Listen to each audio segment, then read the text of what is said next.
जहाँ संस्कृति की गहराई, भाषा की मिठास और वैज्ञानिक सोच तीनों का अद्भुत संगम है। हम बात कर रहे हैं आंध्र प्रदेश की, जो सिर्फ एक राज्य नहीं बल्कि दक्षिण भारत की राजनीतिक, सांस्कृतिक और आर्थिक चेतना का प्रतीक है। आंध्र प्रदेश का इतिहास 2300 वर्षों से भी अधिक पुराना है। प्राचीन काल में ये क्षेत्र सातवाहन, इक्ष्वाकु, चालुक्य और विजयनगर साम्राज्यों का केंद्र रहा है। सातवाहनों ने ही पहली बार दक्षिण भारत में प्राकृत भाषा को राजभाषा बनाया और अमरावती को बौद्ध शिक्षा का वैश्विक केंद्र। अमरावती स्तूप और नागार्जुन कोंडा जैसे स्थल आज भी बौद्ध विरासत की गौरवशाली झलक दिखाते हैं। मंदिरों की बात करें तो आंध्र प्रदेश में केवल वास्तुकला नहीं बल्कि भक्ति और विज्ञान की बेजोड़ संगति देखने को मिलती है। तिरुपति बालाजी मंदिर, जहां प्रतिदिन औसतन 50,000 श्रद्धालु दर्शन करते हैं, 1000 वर्ष पुरानी एक धर्म आर्थिक संस्था भी है।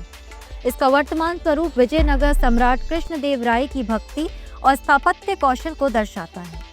कनक दुर्गा मंदिर, जो विजयवाड़ा के इंद्रकिलाद्रि पर्वत पर स्थित है, शक्ति की उपासना का एक प्रमुख केंद्र है और दशहरा उत्सव में लाखों श्रद्धालु यहां आते हैं। जगंती मंदिर की नंदी मूर्ति वैज्ञानिकों के लिए भी शोध का विषय बनी हुई है, क्योंकि ये मूर्ति रहस्यमयी रूप से आकार में बढ़ रही है।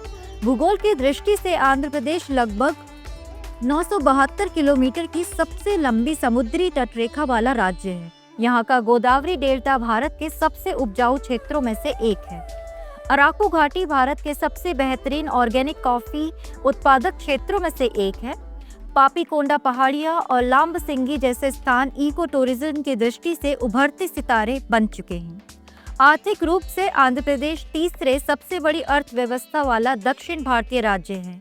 भारत के धान उत्पादन में लगभग 5 से 7% योगदान देता है। गुंटूर की मिर्ची मंडी एशिया की सबसे बड़ी मिर्ची मंडी है। विशाखापट्टनम पोर्ट, जो भारत के सबसे गहरे बंदरगाहों में से है, यहाँ का औद्योगिक इंजन है।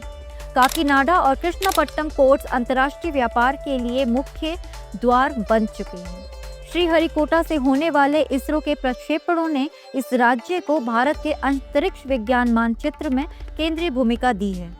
यही से चंद्रयान, मंगलयान और अब गगनयान जैसी ऐतिहासिक उड़ानें संभव हुई हैं।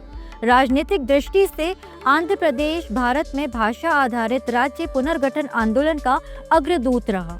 पोट्टी श्रीरामुलु के ऐतिहासिक आमरण अनशन ने भारत का पहला भाषाई राज्य अस्तित्व में लाया।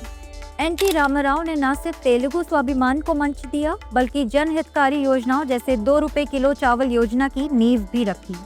शिक्षा और तकनीकी विकास की दृष्टि से IIT Tirupati, IIT Srikakulam, GITAM university और श्री वेंकटेश्वर यूनिवर्सिटी जैसे संस्थान नई पीढ़ी को वैश्विक प्रतिस्पर्धा के लिए तैयार कर रहे हैं।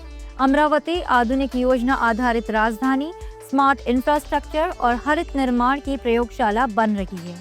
अगर प्रतिभाओं की बात करें तो आंध्र की भूमि ने दुनिया को कई सितारे दिए हैं। CNR राव, भारत रत्न वैज्ञानिक, SS राजमौली, जिनकी फिल्में भारत सिनेमा को वैश्विक मंच पर ले गईं, बाल मुरली कृष्ण, जिन्होंने कर्नाटक संगीत को अंतर्राष्ट्रीय पहचान दिलाई, और GM राव, जिन्होंने GMR ग्रुप के जरिए भारत में बुनियादी ढांचे की दिशा बदली।